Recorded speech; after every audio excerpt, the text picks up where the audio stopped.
أعوذ بالله من الشيطان الرجيم. بسم الله الرحمن الرحيم. انتفض أو مت إذا شئت شهيدا فحديد الموت قد فل. Единственный человек, который победил мусульман, когда среди них был пророк, да благословит его Аллах и приветствует. Единственный человек. Сегодня вы можете увидеть мусульман, которые распивают спиртное, употребляют наркотики, стреляют в людей, грабят людей, не совершают молитву, ненавидят мусульман, убивают мусульман, сговариваются против мусульман и ведущих себя как гангстеры, собаки, преступники. Мусульмане, но если вы их спросите, ты мусульманин? Да. Вы любите Аллаха? Да. Субханаллах.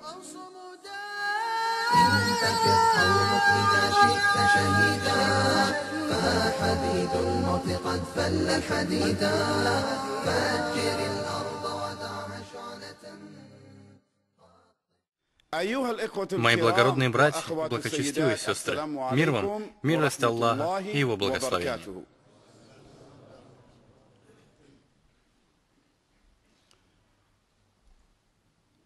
Мой брат прочел для нас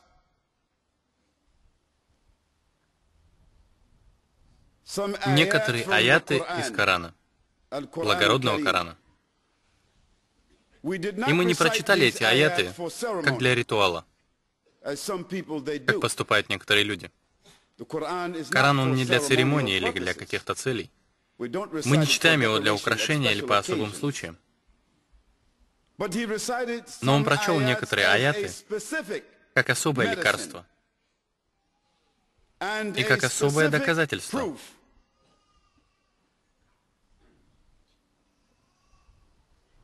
И мы будем использовать это лекарство, чтобы излечить болезни, таящиеся внутри мусульман. И мы будем использовать это доказательство как заявление, которое мы хотим сделать в отношении нашей темы. Из мрака невежества к свету ислама.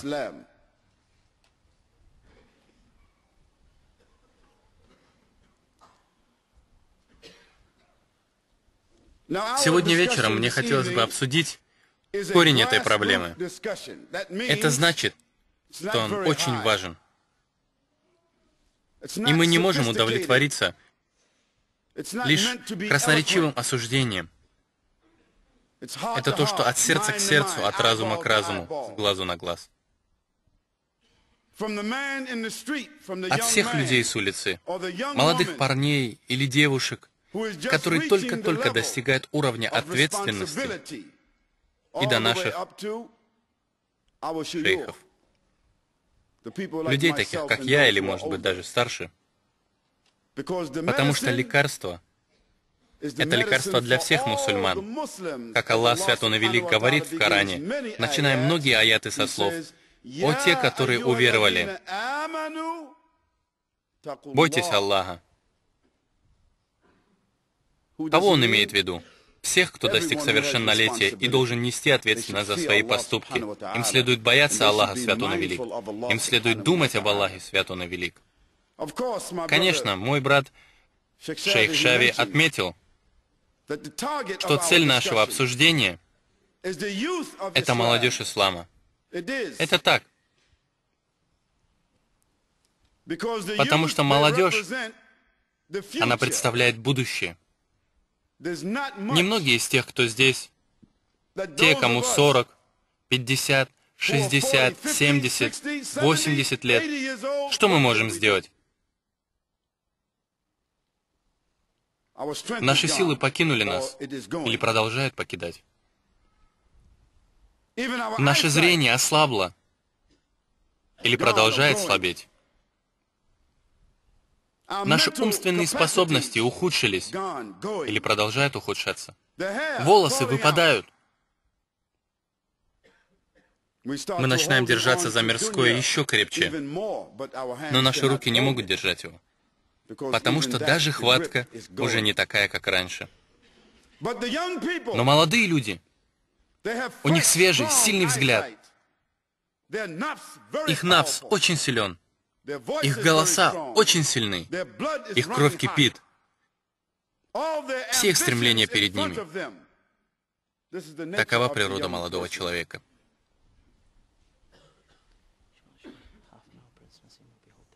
Наш брат принц Насим Хамид передает вам всем салам из Великобритании. И, иншаллах, через некоторое время мы, может быть, свяжемся с ними, потому что он хочет сказать что-то нашим братьям и сестрам здесь, в Сиднее, в Австралии.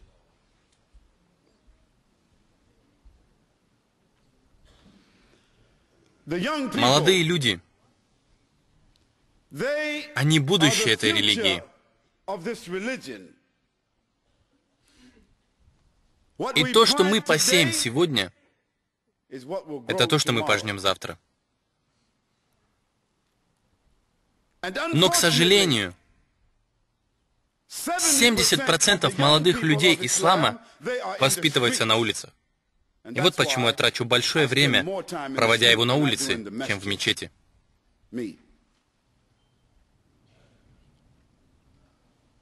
Я чувствую себя намного комфортнее, ища тех верующих или потенциальных верующих на улицах, потому что наши шейхи, наши ученые, уляма, наши правоведы, наши знающие студенты, они могут справиться с теми, кто в мечети. С теми, кто пришел в мечеть, они справятся. Моя же работа — это найти тех, кто на улице, и привести их в мечеть. Подобрать кусочки, собрать их воедино и привести в мечеть. Нам необходимы зрелые, опытные, уравновешенные, идейные кадры мусульман,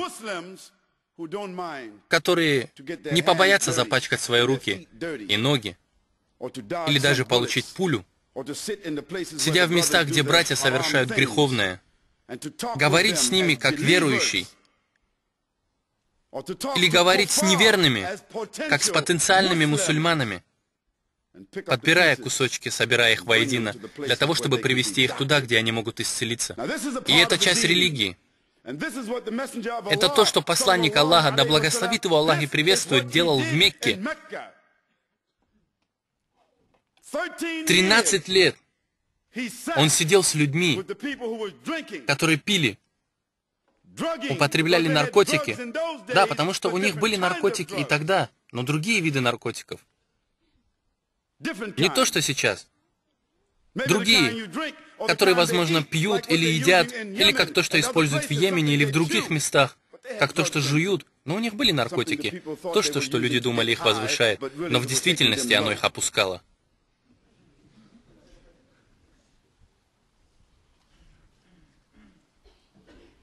И посланник Аллаха, да благословит его Аллах и приветствует, хотя он получал откровение от Аллаха, свят он и велик, и он был чист, но он не отгородился от всего общества, говоря: «Приходите ко мне». Нет, он ходил к ним. И он сидел с такими людьми, которых сегодня мы назвали бы, не совсем хорошими, грубыми людьми, жесткими людьми. Я коротко расскажу вам несколько историй, которые должны быть примером для нас. Среди сподвижников пророка, да благословит его Аллах и приветствует, есть две истории, о которых нам надо задуматься. Первая — это история Абу Зара, да будет доволен им Аллах. Абу Зар из племени Аль-Гифари. Абу Зар Аль-Гифари. Они были такими людьми, что когда они приходили в Мекку, все связывали все, что у них было, наблюдая, проверяя, чтобы ничего не пропало, пока они не уйдут. И никто не говорил им ни слова из-за страха, потому что их недовольство могло обернуться против них. Вот такими они были людьми. Но я хочу напомнить вам, что сказал пророк, да благословит его Аллах и приветствует, о Абу Заре. Он сказал: Абу Зар — это человек, который идет один. И он умрет один. И он будет воскрешен в судный день один. Абу Зар — это наш пример аскетизма в этой религии. Однажды мужчина спросил пророка, да благословит его Аллах и приветствует: «О посланник Аллаха, да благословит его Аллах и приветствует, скажи, что мне сделать, чтобы люди любили меня, и Аллах любил меня?» Он сказал: откажись от мирского. Откажись от своей любви и привязанности к этому миру, и Аллах полюбит тебя. И откажись от того, что другие люди любят и к чему они привязаны, и люди полюбят тебя. И Абу Зар был сподвижником пророка, да благословит его Аллах и приветствует, который олицетворял собой этот хадис. У него не было никакой любви к этому миру. Он делал замечания другим сподвижникам об их увлеченности этим миром. И мы имеем в виду дозволенное, не запрещенное, а дозволенное. Он делал им замечания даже из-за дозволенного. Другой пример — это пример Халида ибн аль-Валида. Да будет доволен им Аллах. Человек, который сражался против пророка, да благословит его Аллах и приветствует. Человек, который был ответственен за ранение пророка, да благословит его Аллах и приветствует. Единственный человек, который победил мусульман, когда среди них был пророк, да благословит его Аллах и приветствует. Единственный человек. Халид ибн аль-Валид. Но мы запомнили его не поэтому. Мы знаем его как человека, которому пророк, да благословит его Аллах и приветствует, дал эту кунью. Сайф Аллах. Меч Аллаха. Потому что этот меч, который он использовал в дунья при невежестве, он использовал и в исламе так, как никто до него и после. Человек, который после смерти пророка, да благословит его Аллах и приветствует, и смерти Абу Бакра, да будет доволен им Аллах, и когда Умар ибн аль-Хаттаб был халифом, он сказал Халиду: «Халид, мне нужно, чтобы ты отправился в военный поход против персов или римлян. Я сейчас не уверен точно, что это была за битва. Сколько солдат тебе нужно?» И Халид ответил: «Дай мне 500». Умар ибн аль-Хаттаб, да будет доволен им Аллах, напомнил ему: «О, Халид, возможно, ты выступаешь против 100 тысяч солдат». Халид сказал: «Хорошо, дай мне еще 500».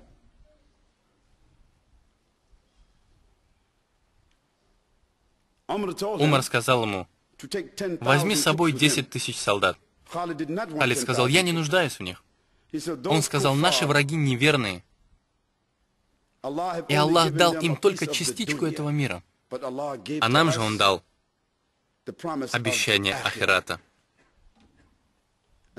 И клянусь Аллахом, если бы я отправился туда, и со мной было бы всего лишь 10 верующих, мы бы вернулись с победой». Это то, как он чувствовал. Потому что сподвижники пророка, да благословит его Аллах и приветствует, они заботились об этом мире и думали о нем ровно столько же, сколько существует капля воды, упавшая на землю в середине летнего дня. Как быстро она высохнет. Вот так. Вот так. Потому что их сердца не были привязаны к этому миру, и они думали и заботились только об ахира. И Аллах дал им величие. Аллах им дал эту силу, и эта сила чувствовалась перед неверными. И тот небольшой отряд, по сравнению с армией неверных, он был достаточен для Халида. И он вернулся с победой. Это наши герои. И нашим молодым людям, которые на улицах, нам не нравится то, что вы там. Нам не нравится, с кем вы там. Нам не нравится, чем вы там занимаетесь. Нам не нравится, как это влияет на имидж ислама. Но мы любим вас. Мы любим вас, потому что вы сыны ислама и дочери ислама, и будущее ислама.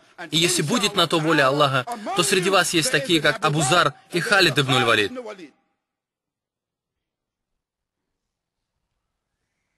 И поэтому мы должны выйти и искать среди отбросов общества эти самородки. И те из вас, кто боится Аллаха, свят Он и велик, вы можете выбраться из этой помойки, чтобы стать сокровищем ислама. Это то, о чем мы хотим сегодня поговорить. Из невежества к свету, из корня невежества к фруктам ислама, из мусора этой мирской жизни к сокровищу ахирата, из мрака невежества к свету ислама.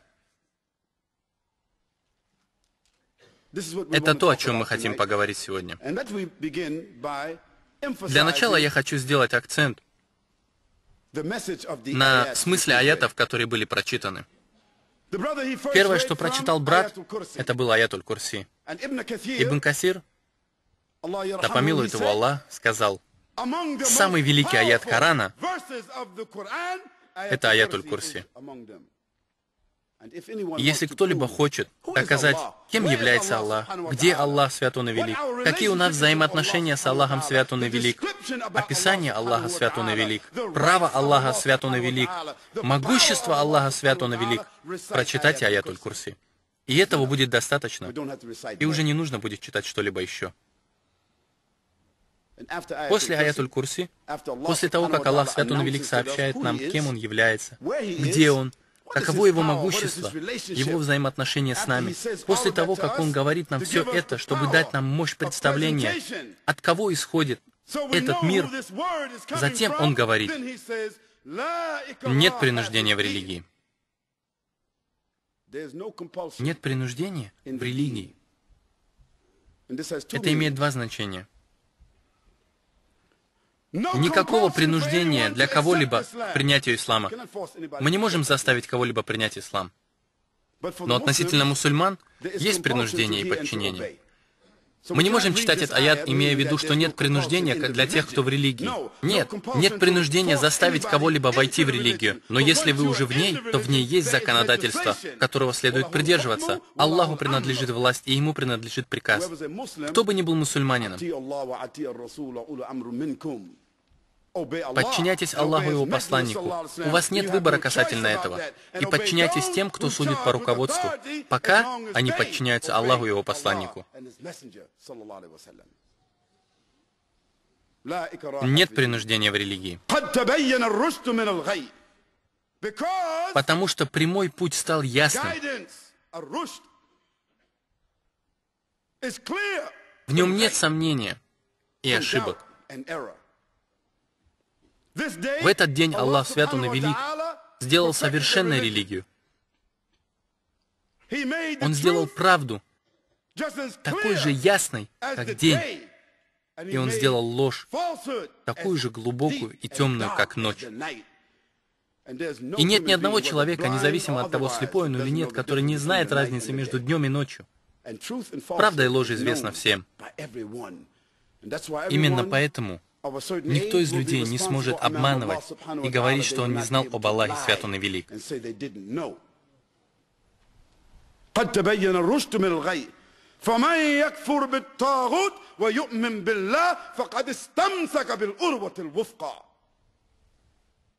Итак, Аллах свят Он и велик продолжает: кто бы ни проявил неверие к тагут, то есть кто бы не отказался от тавагидов, тагута. Что такое тагут? Тагут — это не только идолы. Тагут может быть также вашими желаниями, вашей любовью к тому, что Аллах ненавидит. Идолом может быть ваш род,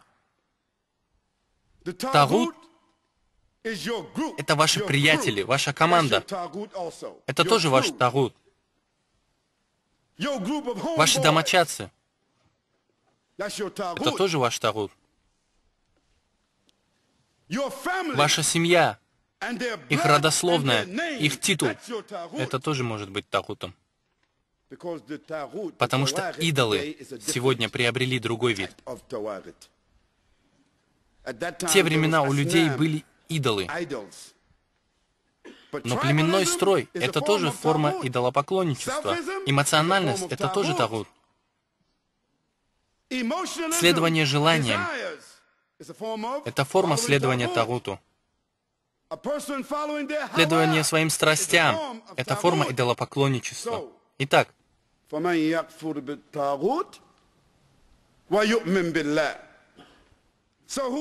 бы не отказался от тагута, внутренние и внешние идолы, и заключает договор с Аллахом, свят Он и велик. Конечно, они сделали обязательством великую стойкость и устойчивость, как горы. Когда человек входит во взаимоотношения с Аллахом, имея правильные цели, будучи искренним, он становится непоколебимым, как гора. Здравый разум, он может видеть и слышать, он может чувствовать вкус, как сказал пророк, да благословит его Аллах и приветствует. Верующий не может быть обманут. Он не может быть ведомым, потому что он может видеть перед собой. У него есть внутреннее зрение. Никто не обманет его из-за его имана. Аллах будет руководить им.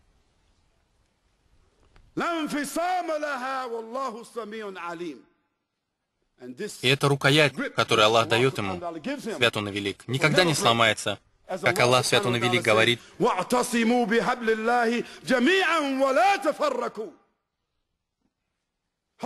держитесь за верь в Аллаха, свят Он и велик. Что такое верь в Аллаха? Коран и Сунна. Если вы будете держаться за то, что пророк, да благословит его Аллах и приветствует, сказал, никто не собьет вас с прямого пути. У вас будет ответ на все. Ответ для себя и для них. Ответ о женитьбе и разводе. Ответ о бизнесе. Ответ об удовольствии. Ответ об интимной жизни и детях. На все вещи в Коране есть ответ. На все, что вы ищете в Коране и Сунне, есть лечение и ответ на все. Аллах слышащий, и Он также знающий. Слышащий, знающий. И продолжая дальше, Аллах говорит: Аллах является вали для тех, кто верует. Что такое вали? Аллах, свят Он и велик, является другом того, кто любит Его. Он защитник тех, кто любит Его. Аллах, свят Он и велик, будет защищать и любить, и вести прямым путем тех, кто любит Его. Во времена пророка, да благословит его Аллах и приветствует, люди говорили пророку: «О посланник Аллаха, я люблю Аллаха, свят Он и велик». Они говорили, что любят Аллаха. И Джибриль, мир ему, спустился к пророку, да благословит его Аллах и приветствует, с откровением, чтобы ответить на то, что они говорят. И что это было? Что он сказал пророку, да благословит его Аллах и приветствует? Что сказал Аллах, свят Он и велик, пророку, да благословит его Аллах и приветствует? Сказать тем людям, которые говорили, что они любят Его: если вы действительно любите Аллаха, тогда следуйте за мной. Таким образом, Аллах поставил условие, что если кто-либо действительно любит Аллаха, то он должен следовать за пророком, да благословит его Аллах и приветствует. И если он последует за ним, его полюбит Аллах и простит ему его грехи. Итак, сегодня вы можете увидеть мусульман, которые распивают спиртное, употребляют наркотики, стреляют в людей, грабят людей, не совершают молитву, ненавидят мусульман, убивают мусульман, сговариваются против мусульман и ведущих себя как гангстеры, собаки, преступники. Мусульмане, но если вы их спросите, ты мусульманин? Да. Вы любите Аллаха? Да. Субханаллах.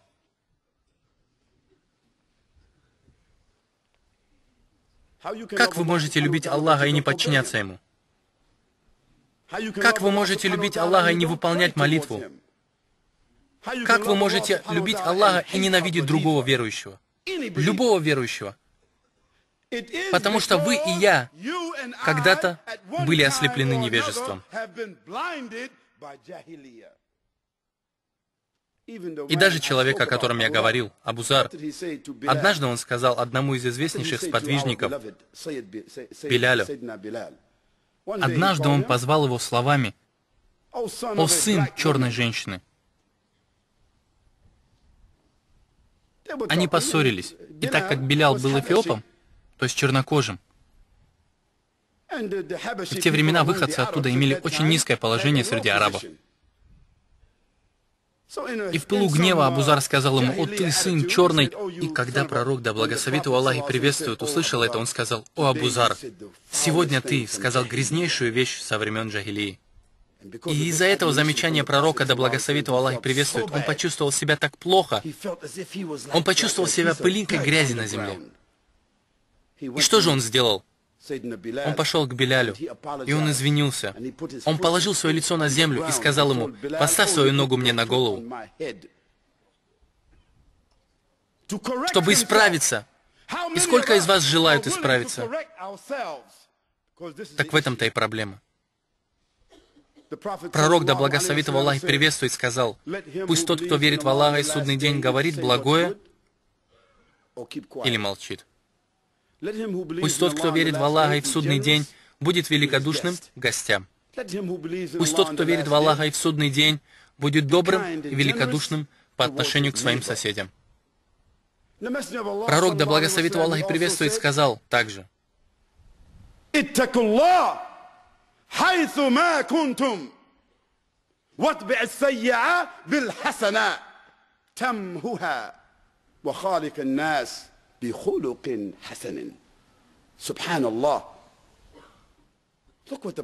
Посмотрите, что сказал пророк, да благословит его Аллах. Что он сказал?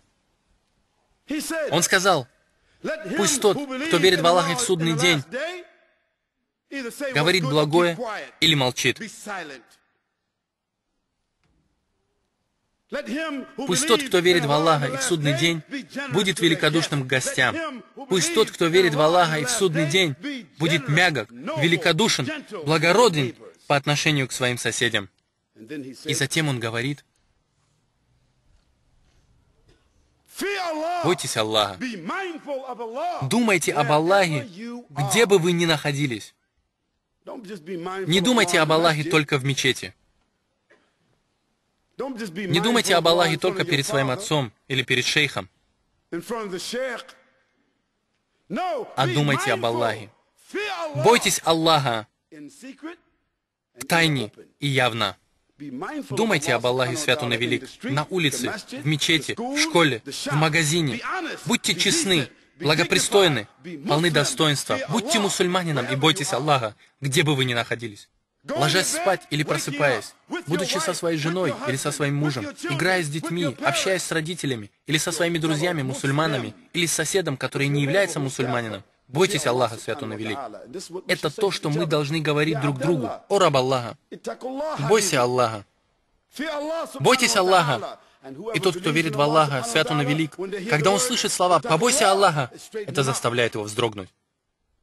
Если это не приводит вас в себя, значит вы мертвы. Вы мертвы, у вас мертвое сердце. Может быть, для того, чтобы вы очнулись, вас нужно будет ударить? Потому что в религии есть два пути, чтобы привести человека в себя, или с помощью боязни к Аллаху, или с помощью боязни к Его созданию.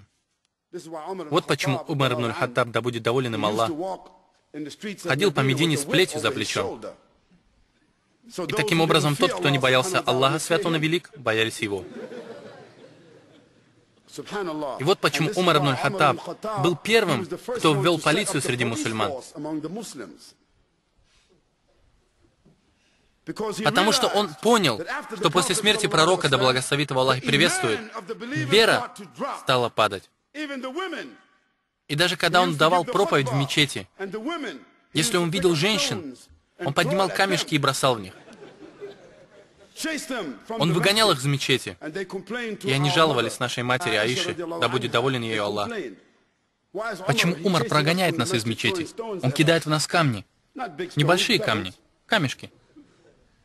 Ведь мы приходили в мечеть во времена пророка, да благословит его Аллах и приветствует. Почему же он прогоняет нас? Она ответила им: да потому что вы сплетничаете. Вы надеваете яркую, цветную одежду. Вы пользуетесь губной помадой. Вы наносите макияж на свои лица. Вы ведете себя вызывающе. И поэтому Умар прав, а вы ошибаетесь. Таким образом, вера стала уменьшаться. И Умар понял это, что люди не настолько руководствуются Кораном, и он выстроил силу мусульман таким образом, чтобы управлять другими мусульманами. Потому что, когда вы сталкиваетесь с группой мусульман, у которых нет регулировки, кто они? Они беззаконники. И это одна из наших проблем как мусульман. После того, как мы были обезглавлены в 1929 году, или когда? В 1924 году, у мусульман не осталось регулятора.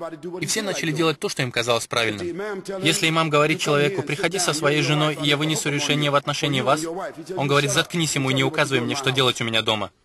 Да, вот такие мусульмане сегодня. Если имам идет через улицу и говорит мусульманину, который продает недозволенное, имам говорит ему: что ты делаешь, брат? Субханаллах. Вот здесь же свинина содержится. Ты алкоголь продаешь. Что это за азартные игры? Ты распространяешь мерзости. Что ты делаешь, брат? Почему вы стоите на углу и продаете наркотики? Что вы делаете? Они говорят ему: если ты сейчас не уберешься отсюда, мы тебя тоже пристрелим. Да, это такой тип мусульман, с которыми мы сегодня сталкиваемся. Но если бы они были сильными мусульманами, если бы он был сильным имамом,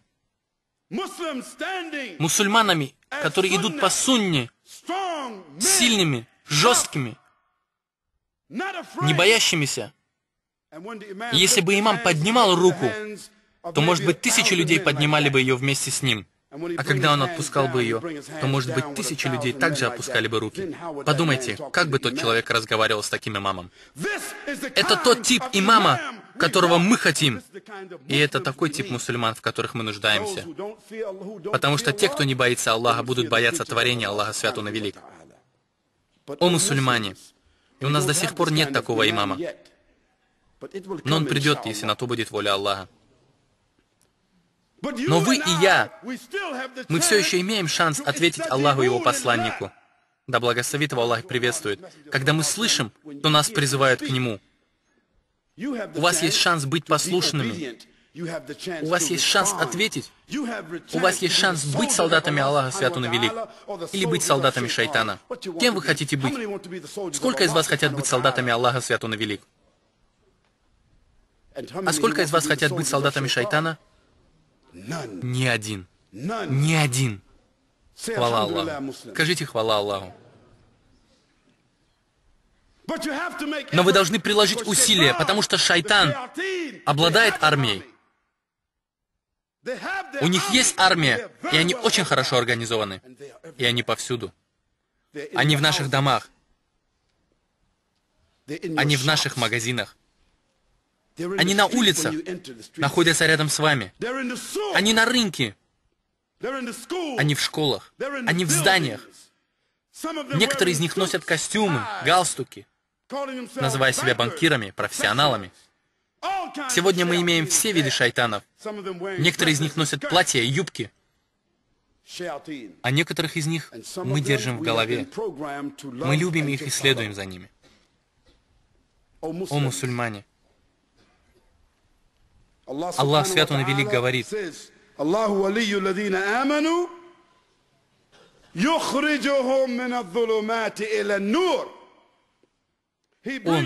выводит из мрака невежества, джахилии, к свету ислама.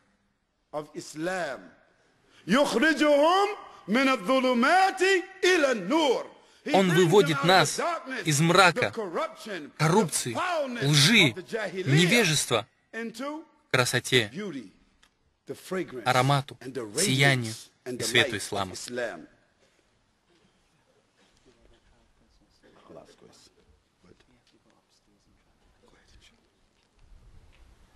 والذين كفروا أولياؤهم الطاغوت يخرجونهم من النور إلى الظلمات أولئك أصحاب النار هم فيها خالدون سبحان الله. Итак, Аллах рассказывает нам про армию шайтана и то, чем они занимаются. Что касается людей, которые следуют за неверными и самих неверующих, потому что он говорит о неверующих, но это также значит и о тех, кто следует за ними. Потому что те, кто следует за неверными, они сами среди неверных. Мы никогда не называем мусульманина кафиром. Нам не важно, употребляет он спиртное, наркотики, совершает он грехи, проклинает, убивает, ворует. Он не кафир. Но он должен быть наказан. Он должен быть очищен, но он ни в коем случае не кафир. До тех пор, пока он не станет вероотступником. Если он совершит ридда, он станет вероотступником. И тогда мы можем сказать, по его собственным словам, что он стал вероотступником. Но мы никогда не называем мусульманина кафиром, даже если он ведет себя как кафир. Мы говорим, он поступает как кафир. Именно поэтому мы видим, что многие мусульмане сегодня, особенно молодые мусульмане, они пойманы в клешне куфра. Потому что куфр предложил им то, что, как им кажется, они не смогут найти в религии. Это, так сказать, дружеское отношение. В этом есть и наша вина, вина старшего поколения мусульман. Потому что мы не делаем мечети привлекательными для них. Мы не делаем комнату в мечети для них. Мечеть — это только ковры и книги. Что молодые люди будут делать с коврами и книгами весь день? Взрослый человек, он доволен своей жизнью. Он проводит в мечети 2 часа, сидя у стены, читая Коран. Потом дома проводит за телевизором 4 часа в день. Занимается каким-нибудь любимым делом еще 4 часа в день. Проводит время со своей женой, играет с детьми, ходит на работу. Вот что делает взрослый человек. Но молодые люди не такие. Молодые люди активны. Они хотят знать, что происходит. Что происходит там, что происходит тут. У кого это есть? Как я могу это получить? С кем он, с кем ты? Им нужно знать, что происходит. Они хотят получить все, что можно. И их не волнует, как они это получат. И если смотреть реально на проблему, то молодые люди хотят иметь то, что на сегодняшний день имеют взрослые. Они видят своих отцов, у которых есть жена, или даже 2.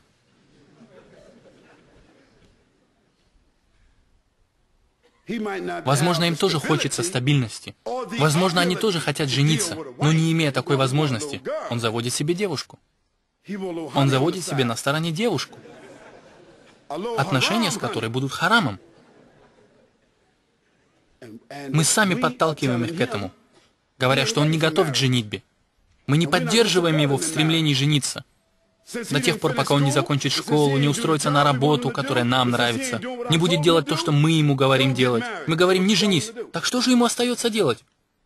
Вы каждую ночь ложитесь со своей женой спать, или в другую ночь вы навещаете другую жену. А чем, как вы думаете, занимается ваш сын? Ведь он такой же взрослый мужчина, как и вы. И вы должны облегчить ему то, в чем он нуждается. Сделайте для него комнату. Если у вашего сына есть комната в вашем доме, пусть он найдет жену и приведет ее туда. И когда он женится, вы и ваша жена должны заботиться о них до тех пор, пока они не встанут на ноги. Это лучше, чем если они будут совершать грехи. То же самое касается дочерей. Разве могут братья не хотеть выдать своих дочерей? Но он ждет прекрасного принца. Он ищет брата, у которого хорошая работа, у которого есть образование, брата, который потратит 10 тысяч на приданное, 10 тысяч на апартаменты, и еще 10 тысяч так на подарок отцу.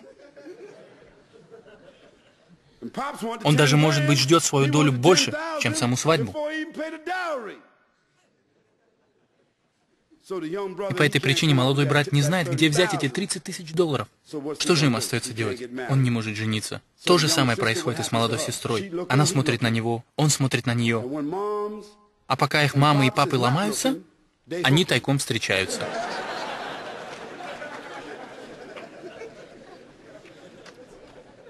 Затем рождается Ибн Харам, сын греха. И нужно как-то узаконить этого незаконно рожденного ребенка, который появляется. И все делают из этого секрет для дальних родственников, родителей, а затем на скорую руку устраивают свадьбу, как будто ничего не было. Потому что факт в том, что ребенок, он не виновен. Ребенок не делал ничего неправильно. И вы получаете круг лицемерия. Так что же произошло? Это все потому, что мы не следовали сунне пророка, да благословит его Аллах и приветствует. Он сказал, что когда человек достигает возраста зрелости, ответственности, ему следует жениться. Разве он не говорил этого, да благословит его Аллах и приветствует? Однажды человек женился, не имея ничего, кроме знания аятов Корана. В другом случае у человека были всего лишь тапочки, и он сказал: отдай их как приданное, и она должна принять это. Ну, конечно же, я не отдам своих дочерей и братья, если у вас не будет тапочек. Но это показывает сунну, практичность сунны. Все люди, которым 14, 15, 16 лет, если они зрелые и ответственные, мы должны задуматься о том, чтобы женить их. А эти молодые девушки, которым 13, 14, 15 лет, если они зрелые, отправьте их в дом этого отца или дом другого отца, и пусть они поженятся. И вы спасете их от прелюбодеяния. Дорогие братья и сестры, Всевышний Аллах говорит, что же касается тех, кто не верует, их авлия, их защитники, их друзья есть тагут, то есть это их желания и их страсти.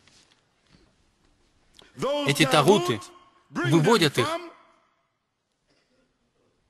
из света ислама. Ваши сыновья и дочери, которые были рождены в исламе, что произошло с ними? Будьте честны. Мои братья, мои дяди, те из вас, кто достиг моего возраста, и те, кто достиг возраста моего отца. Что произошло с вашими сыновьями и дочерьми? Будьте честны. Не пытайтесь обмануть сами себя. Вы знаете, что произошло с ними.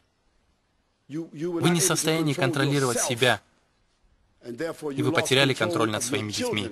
Аллах Свят Он и Велик говорит в Коране: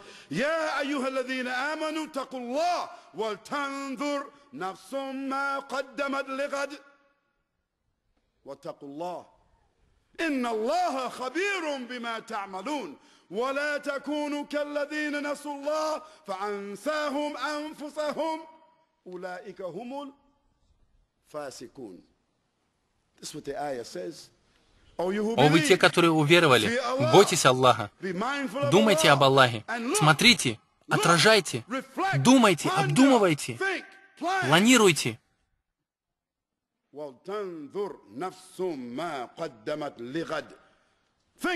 Думайте о том, что вы посылаете перед собой завтра. А что это завтра? Это будущее. Что такое будущее? Это ваши дети. Какие приготовления вы сделали? Да ничего мы не приготовили.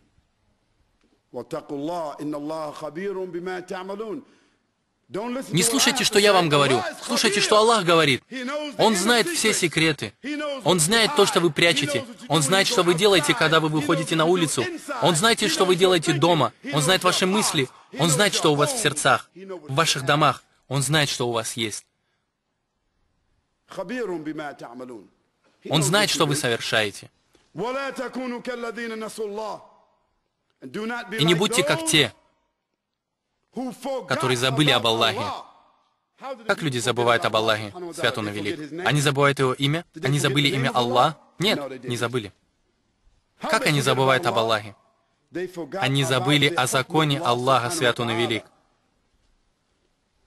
Они выполняют молитву. Они выплачивают закят. Они постятся в Рамадан. Они верят в Аллаха и Его посланника, да благословит его Аллах и приветствует. Они совершают хадж и умру. Так как же они забыли об Аллахе? Они забыли установить постановление Аллаха. Правила, поведение. И как результат их забывчивости об Аллахе, Аллах делает так, что они забывают самих себя. Что значит самих себя? Себя и своих детей. Дорогие братья и сестры, мы продолжим после небольшой паузы, потому что наш брат Назим Хамед на связи. Еще нет? Немного позже? Хорошо.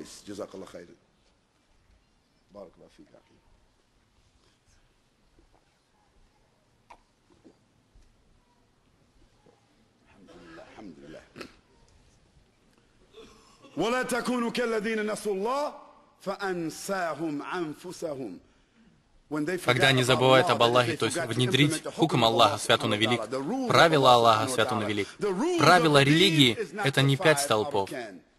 5 столпов — это поклонение. Правила религии — это то, как приказал нам пророк, да благословит его Аллах и приветствует, жить. Что для нас является дозволенным и что для нас является запрещенным. Сегодня мы не стремимся к дозволенному, и мы не остерегаемся харама. И как результат этого мы теряем свою тождественность, свое достоинство, мы теряем свои лица. Мы потеряли даже уважение в глазах наших собственных детей. И как результат мы и наши дети превратились в кого? Нечестивцев. О мусульмане! Аллах свят он и велик говорит: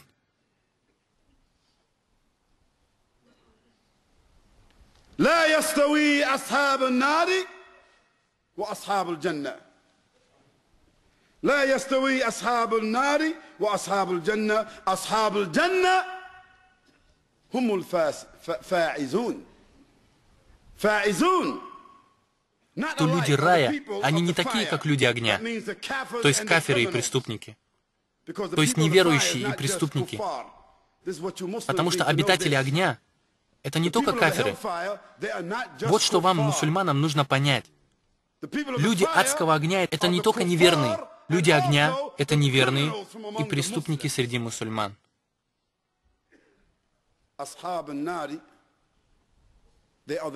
Это кафиры, мунафики, это неверные, лицемеры и многобожники, а также нечестивцы. А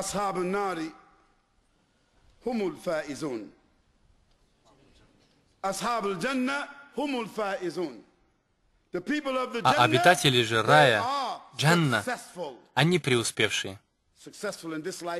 Они преуспевшие в этой жизни, преуспевшие в той жизни. Они успешны везде, и они успешны во всем, что они делают. Посланник Аллаха, да благословит его Аллах и приветствует, сказал: есть 3 качества, и он назвал их сладость веры.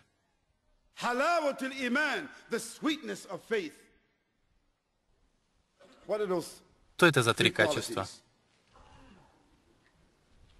Первое — это когда человек любит Аллаха, свят он и велик, и его посланника, да благословит его Аллах и приветствует, больше, чем все остальное. Он любит Аллаха, свят он и велик, и его посланника, да благословит его Аллах и приветствует, больше кого бы то ни было. Больше, чем своих родителей. Вот почему сподвижники пророка, да благословит его Аллах и приветствует, говорили: «О посланник Аллаха, пусть мои родители будут выкупом для тебя». И вот почему, когда Абдуррахман, сын Абу Бакра ас-Сиддика, сказал своему отцу: «О мой отец, я видел тебя на поле сражения много раз и мог убить тебя, но из-за того, что я люблю тебя, я не смог сделать этого». И Абу Бакр сказал своему сыну: «О, сынок, клянусь Аллахом, я не увидел тебя ни разу, но если бы я увидел тебя, то убил бы тебя ради Аллаха, свят он и велик». И Аллах свят Он и велик, не спасал аяты. Вы не найдете тех, кто уверовал в Аллаха и в судный день, любящими тех, кто не верует, будь то даже их отцы, сыновья или все люди. Таким был Абу Бакр ас-Сиддик. И такая огромная разница между ними, потому что верующий проявляет любовь к Аллаху, свят Он и велик, и любовь к посланнику Аллаха, да благословит его Аллах и приветствует. Посланник Аллаха, да благословит его Аллах и приветствует, сказал: «Никто из вас действительно не уверует до тех пор, пока ваша любовь ко мне не превысит любовь к вашим отцам, сыновьям и всему человечеству». Это первое качество. Второе качество — это то, что человек любит другого человека только ради Аллаха. Я не буду любить человека, потому что он араб, ливанец, саудиец, африканец, сомалиец, турок, или он с Ирака, с Ирана, он мой земляк. У нас нет такого вида отношений. Это отношение периода джахилии. Мы любим мусульманина только потому, что он мусульманин. И мы любим его больше, когда он послушен Аллаху. Когда он любит Аллаха, мы любим его больше. Мы любим мусульманина, но если он проявляет неповиновение Аллаху, мы также любим его, но нам ненавистно то, что он делает. Мы никогда не ненавидим мусульманина. Мы ненавидим то, что он делает. Мы противимся тому, что он делает. Но мы никогда не противимся и ненавидим мусульманина. Не мусульманина, не то свидетельство, которое он произносит. И это очень важный момент для нас. Мы любим человека только по причине его любви к Аллаху, свят Он и велик. И третье качество — это то, что человек ненавидит неверие, невежество, коррупцию, грязь этого мирского мира, заблуждение, нововведение.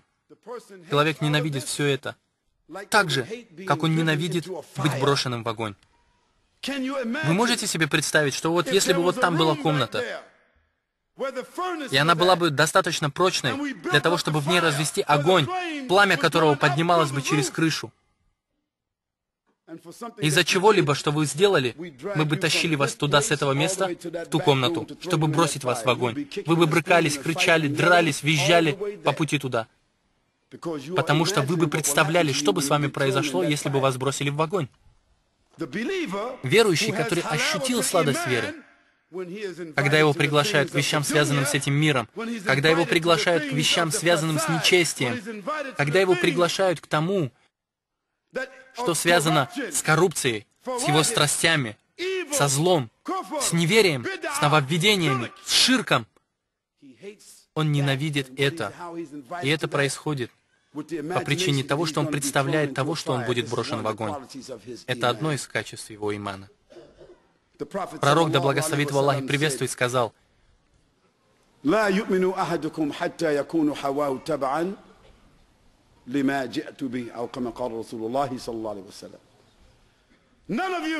один из вас не сможет стать истинно верующим до тех пор, пока вы не подчините себе свои страсти. Что же является вашими страстями? Ваши чувства, ваше мнение, желания, склонности. Ваши чувства, эмоции, желания, склонности, ваше мнение. Это значит, что верующий человек, когда слышит приказ Аллаха, свят Он и велик, или приказ пророка, да благословит его Аллах и приветствует, у него нет выбора. Он не говорит: неважно, или же однако, или я не могу этого сделать, мое мнение такое, или мои чувства такие. Нет. Верующий, когда он слышит, что говорит Аллах, свят Он и велик, то, что приказывает Он и Его посланник, да благословит его Аллах и приветствует, верующие говорят: слушаемся и повинуемся. Мы полностью сдаемся. Исламские ученые имеют утверждение по поводу слова «ислам». Они говорят: ислам — это предание себя Аллаху через таухид и подчинение Ему через покорность Ему. И также они добавили к этому и отречение от ширка и мушриков. Отказ, полный отказ от ширка, от куфра и всего того, что из этого вытекает. Такова природа ислама. Вы и я, мы должны подчиниться, сдаться, полностью сдаться, сказать: «Я сдаюсь Аллаху Святу на Великий и Его посланнику, да благословит его Аллах и приветствует. Я подчиняю свои желания, мнение, свой аппетит, свои чувства. Я подчиняю свои эмоции приказу Аллаха Святу на Велик и пророку, да благословит его Аллах и приветствует». Посланник Аллаха, да благословит его Аллах и приветствует, сказал: «Никто из вас не может стать истинно верующим до тех пор, пока не полюбит для своего брата то, что он любит для самого себя». Это также означает и для своей сестры. Подумайте об этом. Если вы ненавидите мусульманина, ведь пророк, да благословит его Аллах и приветствует, сказал, что этого даже достаточно. Это достаточное доказательство против мусульманина, что он или она имеет зависть и ненависть по отношению к своему брату-мусульманину или сестре-мусульманке. Как может мусульманин лечь спать, ненавидя другого мусульманина? Потому что если вы умрете в то время, когда вы будете спать, ненавидя другого мусульманина, неужели вы думаете, что вы попадете в рай? Неужели вы думаете, что вы попадете в рай, что вы получите прощение от Аллаха Святу на Велик, что вы получите милосердие от Аллаха Святу на Велик? Никогда, никогда и ни за что. Когда один из подвижников посланника Аллаха, да благословит его Аллах и приветствует, когда посланник Аллаха, да благословит его Аллах и приветствует, спал, и во сне он услышал шаги этого сподвижника в раю перед собой. И этим сподвижником был, по-моему, Биляль ибн Рабах. И утром пророк, да благословит его Аллах и приветствует, спросил его: «О, Биляль, что же ты такого делал?» И Биляль, да будет доволен им Аллах, сказал: «Я никогда не ложусь спать, пока в моем сердце есть ненависть к кому-либо мусульманину». Скажите ля иляха илля-Аллах, мусульмане. Я никогда не ложусь спать, если у меня есть ненависть к кому-либо мусульманину. И каждую ночь вы и я, нам нужно вычистить эту грязь, гилля, хасад, зависть, ненависть из наших сердец к любому мусульманину. Если у вас проблемы с мусульманином, вы и тот мусульманин, пойдите к имаму, к его отцу или к вашему отцу. Одно и то же. Если замешаны деньги, верните их. Если замешана кровь, выплатите выкуп. Или как это там называется? Есть лекарство в религии, чтобы разрешить все споры. Но позвольте мне сказать одно, братья и сестры. Для тех, кто боится Аллаха Святу на Велик, им не нужна кровь. Действительно верующим не нужны ни кровь, ни деньги. Что же им нужно? Им нужно то, что обещает Аллах. Кто из нас не хочет получить милосердие от Аллаха? Кто из нас не хочет получить прощение от Аллаха Святу на Велик? Рай! Сколько из нас не хотят получить этого? Все мы хотим это получить. Поэтому я говорю вам, как мусульманам, очистите свои сердца по отношению к любому мусульманину. Разрешите свои споры. Итак, Аллах Святу на Велик сказал, и брат отметил здесь: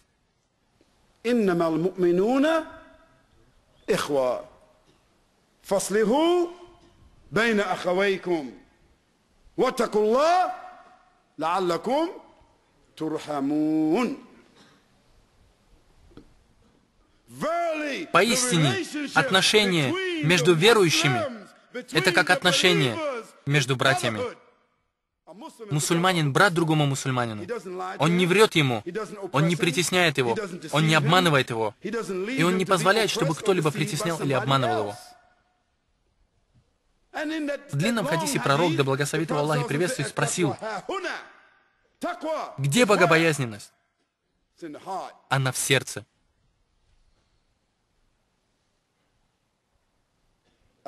Верующий по отношению к другому верующему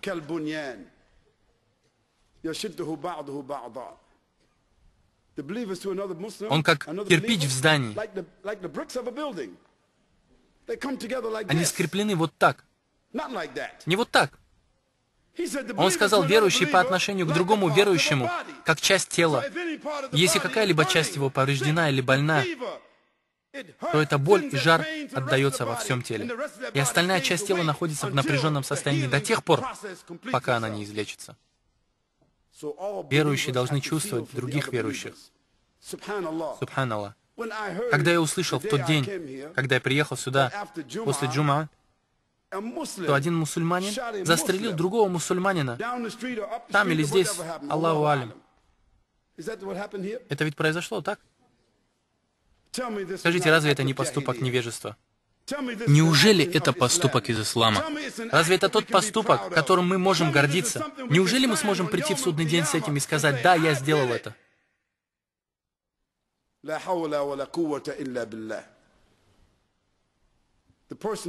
Человек, который сделал это, мне не важно, делал ли он это по справедливости. Это такой же поступок времен невежества, которое застал пророк, да благословит его Аллах и приветствует, среди мусульман Мекки. Это то же самое невежество, с которым он столкнулся в племенах Аус и Хазрадж, жителей Медины. Это то же самое невежество, которое было до того, как появился ислам. Но лекарств Корана достаточно для этих людей. Он сделал их лучшими людьми. И Аллах Свят Он и Велик говорит про них что? Вы были лучшие из общин, которые выведены на благо человечества.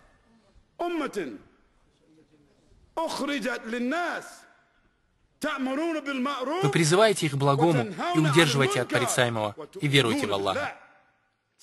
Те же люди, такие же мусульмане, как и вы. Мы мусульмане.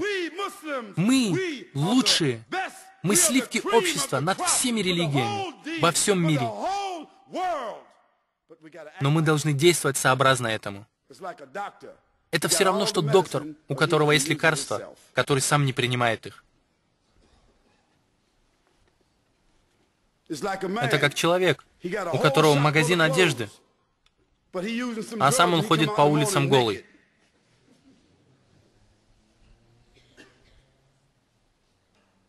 Это как человек, у которого есть супермаркет, а его семья умирает с голоду. Это такой тип мусульман, в который мы превратились сегодня. У нас есть Коран, у нас есть сунна пророка, да благословит его Аллах и приветствует. У нас есть все инструменты для того, чтобы вернуть славу исламу, уважение к исламу и величие ислама. Вы сейчас здесь. Религия с нами. Мы можем изменить эту страну. Мы можем изменить этот город. Мы можем иметь все, что захотим. Нам нужно только собрать всю свою волю в кулак. Нам не нужно браться за камни или оружие. Нам не нужно бить кого-то, чтобы доказать свою правоту. Нам не нужно кричать. Нам не нужно взрывать что-нибудь, чтобы доказать свою правоту. Нам нужно вести себя подобающим образом, как мусульмане. Пророк, да благословит его Аллах и приветствует, сказал: «Я был послан для улучшения ваших нравов». Хорошие манеры мусульманина, которые побеждают соседей. Хорошие манеры мусульманина, который завоюет ваших коллег, ваших работников. Ваши хорошие манеры — это то, что победит людей, которых будете побуждать вы, а не ваши разговоры, не ваша грубость, не ваш бандитизм, не ваше оружие или ваши деньги, не ваши дома и не ваши машины. Вы ничего не выиграете, а даже наоборот проиграете. Того брата, которого застрелили, мы не знаем его положения. Он сейчас в могиле. Все, что он заработал, он получает. А тот, кто застрелил его, что он получил? Деньги? Ну, если да, тогда он крутой. И через 20, 30, 40 лет он будет также лежать в земле. И он встретится с Аллахом Свят Он и Велик. Кто бы он ни был, ему необходимо сделать таубу. Ему нужно покаяться, мусульмане. Вы и я, нам необходимо покаяться и вернуться в эту религию, и дать этой религии свет, мощь, уважение и достоинство, которое вам нужно. И тогда вы увидите, как Аллах вложит эту землю в ваши руки. Аллах вложит эту землю в руки мусульман, где бы они ни были. Мы не знаем, как это будет. Мы не говорим, как это будет, но это будет. Это должно быть. Потому что Аллах Свят Он и Велик сказал: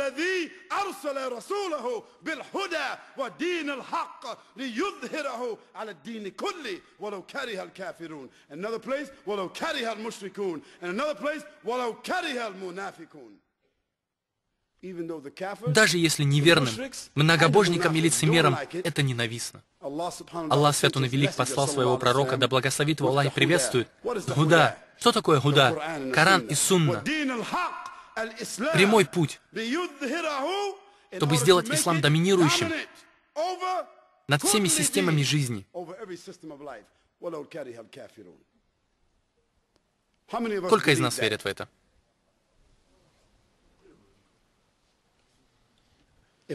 Если мы верим в это, мы должны действовать сообразно с этим. Недостаточно просто говорить об этом. Нужно говорить, поступать и жить в соответствии с этой религией. Взрослые и молодые. Вы должны говорить, поступать и жить в соответствии с этой религией, когда вы имеете дело с деньгами. Вы должны говорить, поступать и жить в соответствии с этой религией, когда вы имеете отношения с мужчинами или женщинами. Вы должны говорить, поступать и жить в соответствии с этой религией в отношении ваших близких, у себя дома, выстраивать отношения с ними, когда вы в школе, в детских лагерях, с соседями, с самими собой в ваших собственных сердцах. В противном случае, Аллах тот, кто знает, что у вас в сердцах и у вас в домах. В судный день, когда человек предстанет перед Аллахом, он будет спрошен о том, что он делал. Он скажет: «О Аллах, я поклонялся тебе». Он скажет: «Ты лжец. Ты делал все это, занимаясь показухой перед людьми».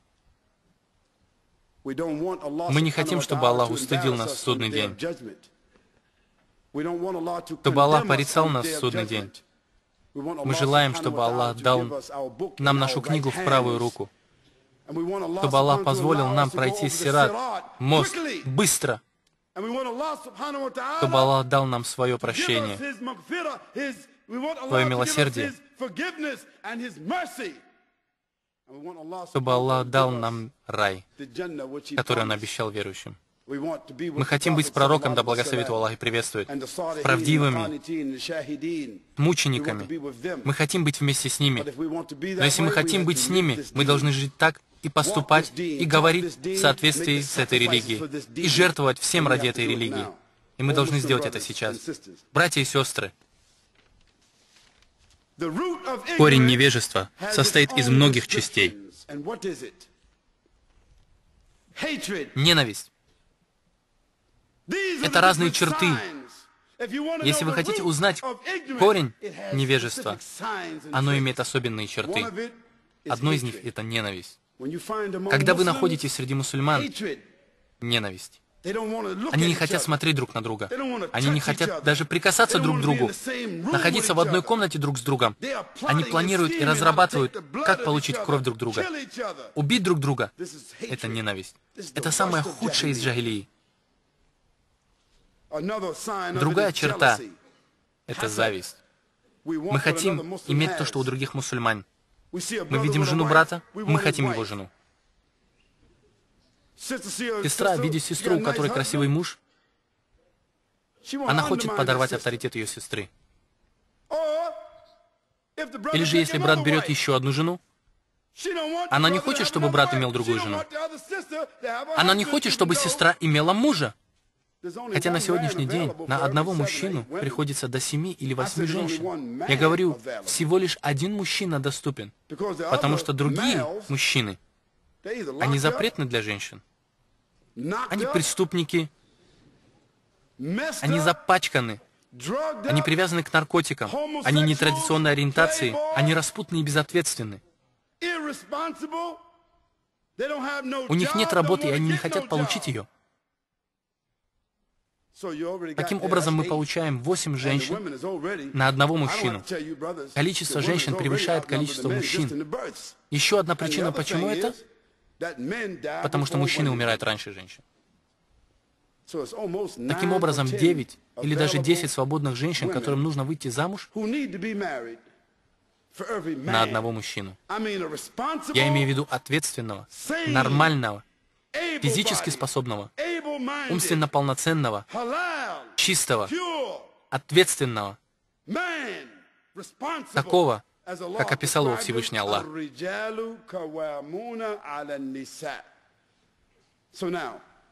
И если наша сестра не хочет, чтобы брат женился на другой сестре, потому что она завистлива, такова их природа, субханаллах. Что же остается делать другим сестрам? Мрак невежества — это преступное поведение. Братья и сестры, позвольте быть искренним с вами. Большинство из наших дочерей, хвала Аллаху, мы держим их довольно долго дома, до тех пор, пока они не пойдут в школу. И мы не знаем, что происходит в школе. Вы, братья и сестры, знаете, что не нужно много времени, чтобы молодой сестре потерять то, что, по идее, она должна иметь. Потому что они находятся в таком обществе, в школах, классах, где-нибудь по дороге домой или на лестницах. Если ваша дочь ходит в общественную школу, когда ей будет 13 лет, вы не будудете знать, что действительно происходит. И вы ничего не сможете мне гарантировать, если она ходит в общественную школу. А теперь давайте поговорим о молодых парнях. 7 из 10 наших молодых парней проводят на улицах 5, 6, 7 часов в день. Правда или нет? Что же такого есть на улице? Что есть на улице? Неверные. Музыка. Они ходят, как они это называют, интернет-кафе. Красивое название. Интернет-кафе. И что же они делают в интернет-кафе? Братья, вы знаете, что они там делают? 8 из 10 ходят в интернет-кафе не для того, чтобы пить кофе, не для того, чтобы пользоваться интернетом в области образования. Они смотрят порнографию. Даже если они не собираются смотреть ее, они не могут защитить себя от этого. Потому что 60% электронной почты, которые приходят ко мне, я даже не прошу об этом, 60% электронной почты, которая приходит ко мне, это порнография. И если вы позволите своему сыну или дочери пользоваться компьютером без контроля, вы можете поверить без сомнений, они будут подвержены этому. Преступное поведение. Ваши братья, ваши сыновья, они ходят с ножами, с пистолетами. Кого они собираются застрелить? Они не убивают, кого попало. Они убьют другого мусульманина или ограбят кого-нибудь. Таким образом, они рассчитывают получить пачку денег, которая ничего не стоит. Или продают наркотики, чтобы купить что бы то ни было. И мой район ничем не отличается. Субханаллах, я никогда не думал, что попаду в мусульманский район, а он будет почти таким же, как Бруклин в Гарлеме. Разве не такие сейчас у нас районы? Я вышел из такой джахилии, которую вы, братья и сестры, даже не можете себе представить. И я не хочу сейчас об этом говорить. Но я даже не мог подумать, что молодые мусульмане в 2004 году стали тем, из чего вышел я. И это даже не могли представить ни их отцы, ни их матери, ни мусульмане, жившие здесь последние 500 лет. Молодые мусульмане-хулиганы, преступники, проститутки, торговцы наркотиками, убийцы. Они убивают людей. Им не важно, кого убить. И это сыновья и дочери шейха. Людей, которые боятся Аллаха, которые приходят сюда на утреннюю и ночную молитву. Их сыновья и дочери. Почему? Потому что мы не заботимся о них. Другая черта мрака, невежества — это непокорность. Вы приказываете им молиться, они говорят: я не хочу. Не указывай мне, что делать. Они не подчиняются Аллаху. Они не подчиняются пророку, да благословит его Аллах и приветствует. Потому что у них нет страха перед Аллахом Свят Он и Велик. И нет любви к пророку, да благословит его Аллах и приветствует. И что же вы думаете, они сделают? Они застрелят вас. Они застрелят своего отца, если мы будем продолжать говорить им это. Доставать их. Если мать говорит: ты не выйдешь из этого дома, преграждая ему путь, он может ударить ее. Это проявление такой непокорности. Откуда же они узнали это? Телевидение, музыка, хип-хоп. Эти такие забавные ребята. Обезьяноподобные люди, которые поют и прыгают вокруг тут, хватают себя за интимные места, говорят всякую чушь. Чего только стоят одни слова этих людей, которые даже не хочется повторять. Наши сыновья и дочери стали такими, как эти обезьяноподобные, как свиньи в наших глазах.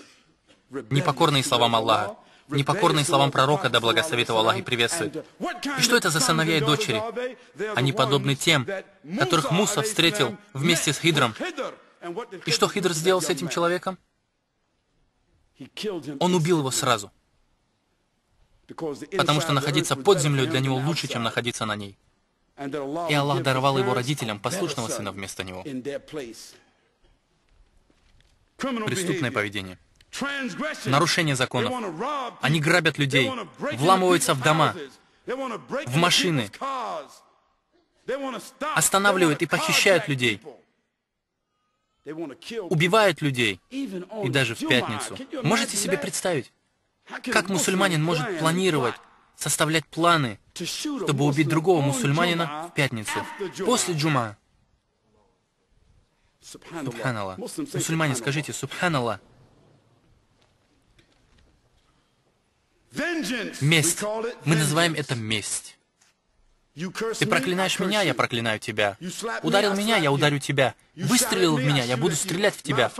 Или же пойду и перестреляю весь свой район. Твои соседи ничего мне не сделали, но мы их застрелим, все равно. Я застрелю твою мать, бабушку, всех вокруг. Это категория людей, на которых падает наказание Аллаха тем или иным образом. Молодые мусульмане, я говорю вам, у вас есть шанс покаяться Аллаху, изменить свою жизнь, пойти навстречу раю, вернуться в ислам. Не ждите, пока наказание Аллаха Свят Он и Велик падет на вас, а вы будете находиться в инвалидном кресле или сидеть в тюрьме 25 или 30 лет. Я никогда не был в тюрьмах здесь, в Сиднее, но я был в тюрьме в Нью-Йорке. И позволите мне рассказать вам о тюрьме Райкерс-Аллен. Вы слышали о ней?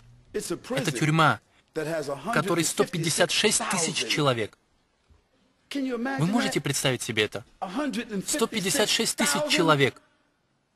Это население небольшого города. 156 тысяч человек преступников. Полный остров преступников. И у них есть там место для молодых людей, которым от 14 до 17 лет. И в этом месте 23 тысячи человек. И некоторые из них, из этих молодых людей, мусульмане. Молодые преступники, мусульмане. Если говорить на чистоту, то численность мусульман в Райкерс-Аллене 21%. То есть каждый пятый является мусульманином. Это около 30 тысяч мусульман. Райкерс-Аллен в Нью-Йорке. 30 тысяч. Там же, где содержатся малолетние преступники, от 14 до 17 лет, то же самое. Около 5-6 тысяч мусульман. Однажды я сидел с некоторыми из этих молодых мусульман в кругу, чтобы поговорить с ними. Я сказал: послушайте, прежде чем мы начнем говорить, давайте посчитаем, сколько лет вам осталось сидеть. Я хочу знать, сколько вам еще здесь сидеть. Сколько лет тебе, я спросил брата. Он сказал: 5. А тебе 15. А тебе 20. И так мы продолжали разговор до тех пор.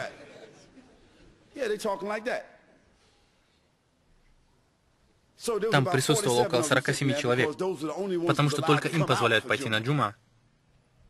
В этой комнате мы насчитали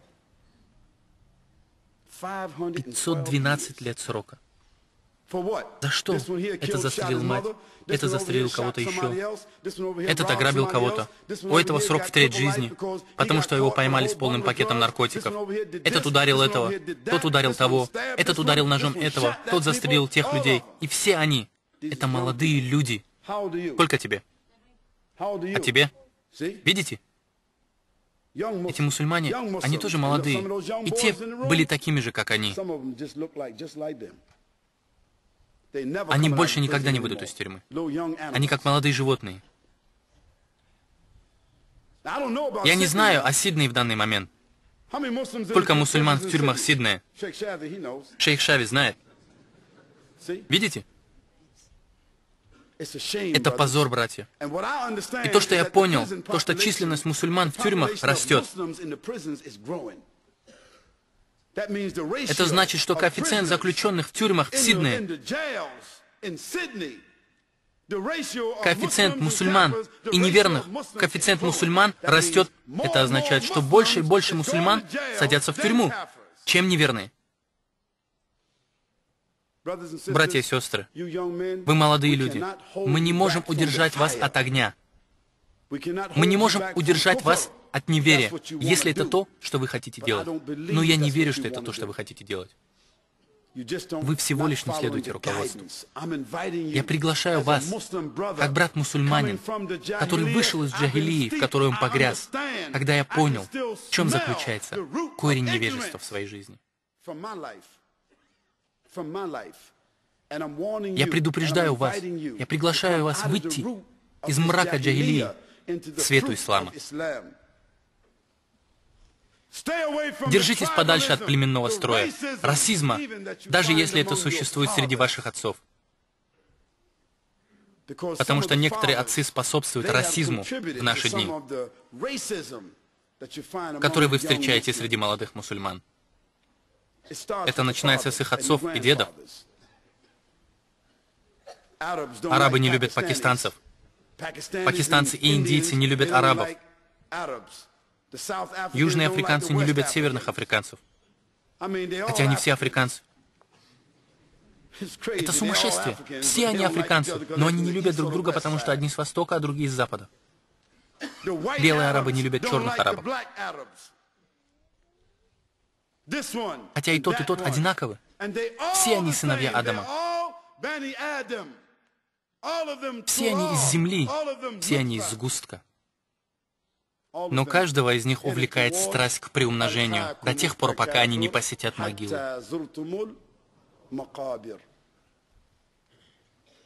О мусульмане, убейте этот расизм до того, как он убьет вас.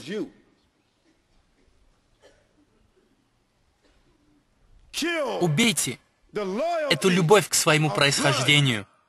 Убейте ее. Нет святости в происхождении.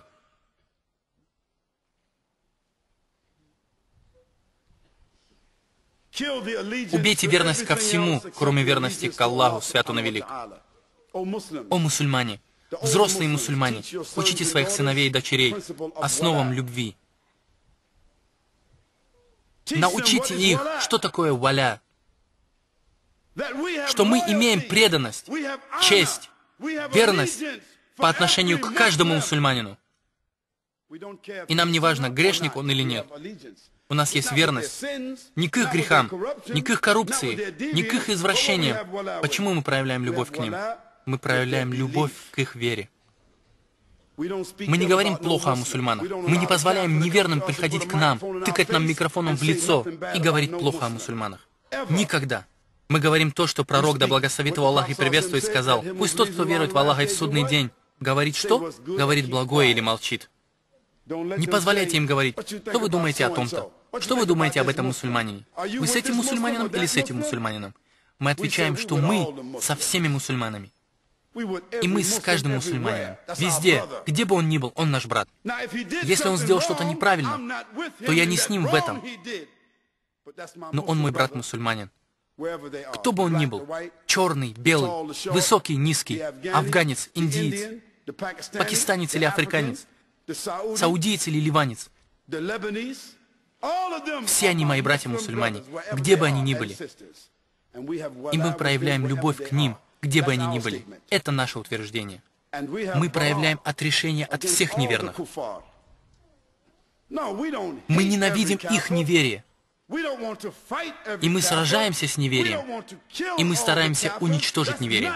Такова наша религия. У нас есть бара. Бара — это отречение. Бара означает отказ от их ценностей, от их верований, отрешение верований и ценностей куфра, коррупции, непокорности, отрешение от их отвержения Аллаха, свят он и велик, и его посланника, да благословит его Аллах и приветствует. Это наша религия. Что же такое свет ислама? Это противоположность этому. Примиряйтесь. Сядьте, братья. Заключите договор, разрешающий это. Вынесите это на стол. Принесите это к имаму, к судье, к семьям, ко всем нам. Давайте разрешим это. Устраним это с нашего пути. Давайте выплатим деньги. Давайте сделаем все, что от нас зависит. Или же давайте простим и оставим это ради Аллаха. И это даже лучше. Давайте простим брата. Давайте остановим это прямо здесь. Сколько мусульман хотят уладить свои дела с другими мусульманами прямо сейчас? Мы должны помолиться сегодня ночью. Выстаивать ночные намазы, совершать тахаджуд и покаяться сегодня, чтобы удалить ненависть из своего сердца к другим мусульманам. Если у вас проблемы с другим мусульманином, Пойдите к его семье. Пусть старшие из ваших семей решат этот вопрос. Если вы из этого джамаата, пусть шейх Шави соберет тех, кто должен быть собран, и уладит это. Потому что у нас не должно быть ненависти друг к другу. Это позор. Это позор против ислама. Постепенно говорите другому мусульманину, которого вы видите преступником, говорите ему: брат, бойся Аллаха, свят он и велик. Пойдем в мечеть, иншаллах. Давай все уладим, иншаллах. Мы любим тебя ради Аллаха, свят он и велик. Брат, нам не нравится то, что ты делаешь, но мы любим тебя ради Аллаха, свят он и велик. Скажите это брату. Я серьезно. И однажды, если на то будет воля Аллаха, этот брат оставит оружие, наркотики, решит все свои проблемы. И если на то будет воля Аллаха, вы увидите его посещающим мечеть. Он будет бояться Аллаха, читать Коран. И, иншаллах, он станет праведным. Мы должны беспокоиться и уважать друг друга. Это плоды ислама. Беспокойство. Если мы не беспокоимся о других мусульманах, почему Аллах должен беспокоиться о нас? Один из хадисов Кудси, который пророк, да благословит его Аллах и приветствует, передает нам от Аллаха, свят он и велик, которым Аллах говорит своему рабу в день суда. Он скажет: «Я испытывал жажду, и ты не напоил меня. Я был голоден, и ты не накормил меня». Человек скажет: «Господи, но ведь ты не ешь и не пьешь». И он скажет: «А разве я не послал к тебе моего раба, которого мучила жажда и голод?» Мусульманин, который в нужде, мы кормим его, мы помогаем ему, мы поддерживаем его, мы стараемся узнать, что ему нужно. Пророк, да благословит его Аллах и приветствует, сказал: «Мусульманин является зеркалом другому мусульманину». Как я могу смотреть в лицо своему брату и не видеть то, что нужно ему? Как может мой брат не знать то, что мне нужно? Когда мы встречаемся, мы говорим: «Как дела, брат?» Или как вы сейчас говорите? «Чё, как?» Что вы имеете в виду? Каково твое положение? Как ты себя чувствуешь? Что тебе нужно? Как твоя семья? Как твой дом? Как твое сердце? Как твоя религия? В чем ты нуждаешься? Могу ли я тебе помочь, мой брат? Это то, что нам следует говорить нашим братьям до того, как мы расстанемся с ними. Спроси: «Могу ли я в чем-нибудь тебе помочь?» Братья, говорите это друг другу, и вы все уладите, иншаллах. Бойтесь Аллаха. Будьте покорны Аллаху. Имейте богобоязненность. Пророк, да благословит его Аллах и приветствует, сказал: «Лучший из вас перед Аллахом, свят он и велик, это те, которые имеют больше всего страха перед Аллахом. Таква. И имеют что? Достоинство». Что такое достоинство? Это хорошее качество, когда человек совершает что-то ради Аллаха, желает сделать хорошее, имея правильные цели, имеет любовь. Когда вы встречаете мусульманина, у которого есть достоинство, его лицо излучает свет. Его язык правдив. Он боится Аллаха. Он полагается на Аллаха. Он скромен в своем сердце. Вы видите его скромность. Он может быть жестким, он может быть стойким, но в своем сердце по отношению к верующему он не таков. Что сказал Аллах, свят он и велик? Верующие — это те, кто не преклонен перед неверными и мягок по отношению к верующим.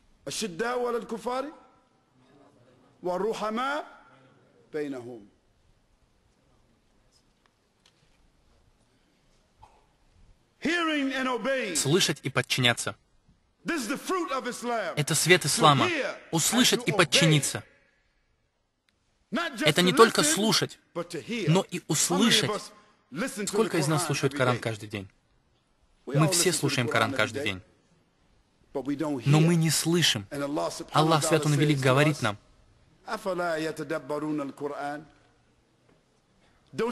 вы не задумываетесь о Коране.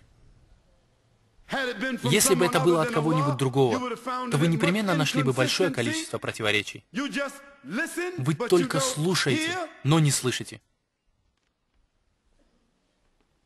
Соблюдение ограничений Аллаха, свят он и велик. Мужчины и женщины сегодня хотят только деньги. И им не важно, как они их получат. Все хотят получить бесплатную кредитную карту. Карту из огня. Все хотят иметь дом. Неважно как, пускай в кредит. Главное, чтобы был красивый. И они живут в доме из огня. Все хотят купить машину. Пусть в кредит, но главное, они получат машину. Это красивая машина из огня. Они окружают свою семью огнем. Они живут в огне, и они заключают сделки с огнем. И им нет до этого никакого дела. Потому что они не соблюдают ограничения Аллаха, Свят Он и Велик. Пророк, да благословит его Аллах и приветствует, сказал: если ты не боишься Аллаха, Свят Он и Велик, делай, что пожелаешь. Делай все, что ты хочешь. Аллаху не важно. Адское пламя будет заполнено. И когда оно будет заполнено, Аллах спросит адский огонь: есть ли у тебя еще место? Он скажет: у меня еще много места. О мусульмане! Одним из плодов ислама является способность простить долг. Денежный долг, долг крови. Наивысший мусульманин тот, который ранен и говорит человеку, ранившему его: «Я прощаю тебя ради Аллаха». Лучший мусульманин — это тот, который одолжил кому-либо деньги, и он осознает, что тот может не вернуть его, и он говорит: «Брат, до того, как мы встретимся с Аллахом, Свят Он и Велик, я прощаю тебе этот долг». Простите своему брату долг, который он у вас взял. Простите своему брату то, что он сделал вам. Простите своему брату и сестре долг, каким бы он ни был, до того, как вы встретитесь с Аллахом, или до того, как тот человек встретится с Аллахом. Потому что в судный день два человека встретятся, и это хадис посланника Аллаха, да благословит его Аллах и приветствует. Он очень длинный, в котором говорится, что врата рая открываются по понедельникам и четвергам. И некоторые люди уже слышали этот хадис. Врата рая открываются по понедельникам и четвергам. И Аллах, Свят Он и Велик, соберет всех людей вместе и позволит им зайти в рай в соответствии с их положением. И останутся два человека. И он скажет: кроме этих двух, оставьте их пока, они не уладят свои дела. Не встречайте Аллаха, Свят Он и Велик, в день суда, ожидая, пока Он разрешит это, а разрешите это между собой сейчас. О мусульмане! Укрепляйте свой иман. Заключите договор с Аллахом, Свят Он и Велик, и проявляйте любовь ко всем мусульманам. Проявляйте лояльность ко всем мусульманам. И не позволяйте никому, никакому неверному сломать вашу лояльность по отношению к мусульманину, где бы он ни был в этом мире. Мы мусульмане. На Коране и Сунне. Мы любим Аллаха и Его посланника, да благословит его Аллах и приветствует. Всех мусульман, где светит солнце. Это наша религия. И мы проявляем бара, мы отрешаемся от всех неверных, где бы они ни были. Нам не важно, что у них есть. Мы должны сплотиться и держаться друг за друга. Мы отвергаем их ценности, хотя мы являемся гражданами их стран. Мы подчиняемся закону и уважаем собственность людей и их законы. Но это не означает, что мы не любим мусульман, где бы они ни были. Нам не нужно, чтобы неверные превратили нас в того, кого они любят. Мусульмане, мы любим только ради Аллаха. И мы любим и ненавидим только ради Аллаха.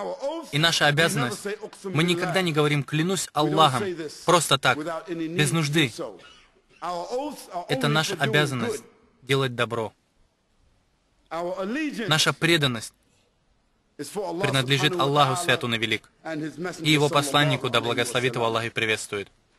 О, братья мусульмане и сестры! Али ибн Аби Талиб, да будет доволен им Аллах, сказал: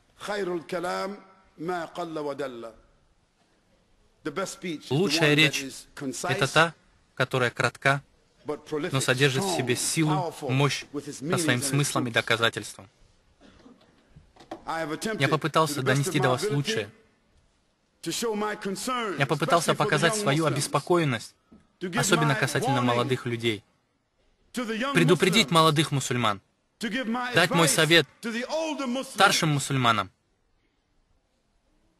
И этот совет я также направляю к самому себе. Потому что вы, братья и сестры, некоторые из вас ровесники моих детей. Некоторые из вас ровесники моих внуков.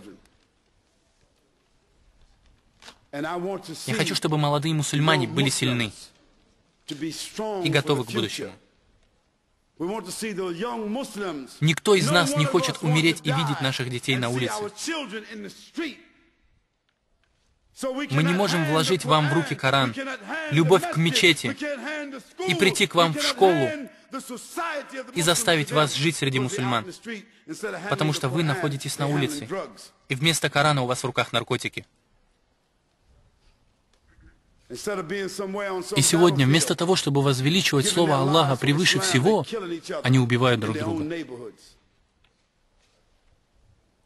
Мусульмане, мы просим вас подняться ради Аллаха Свят Он и Велик. Просим исправить себя. Сколько здесь мусульман младше 20? Поднимите руки.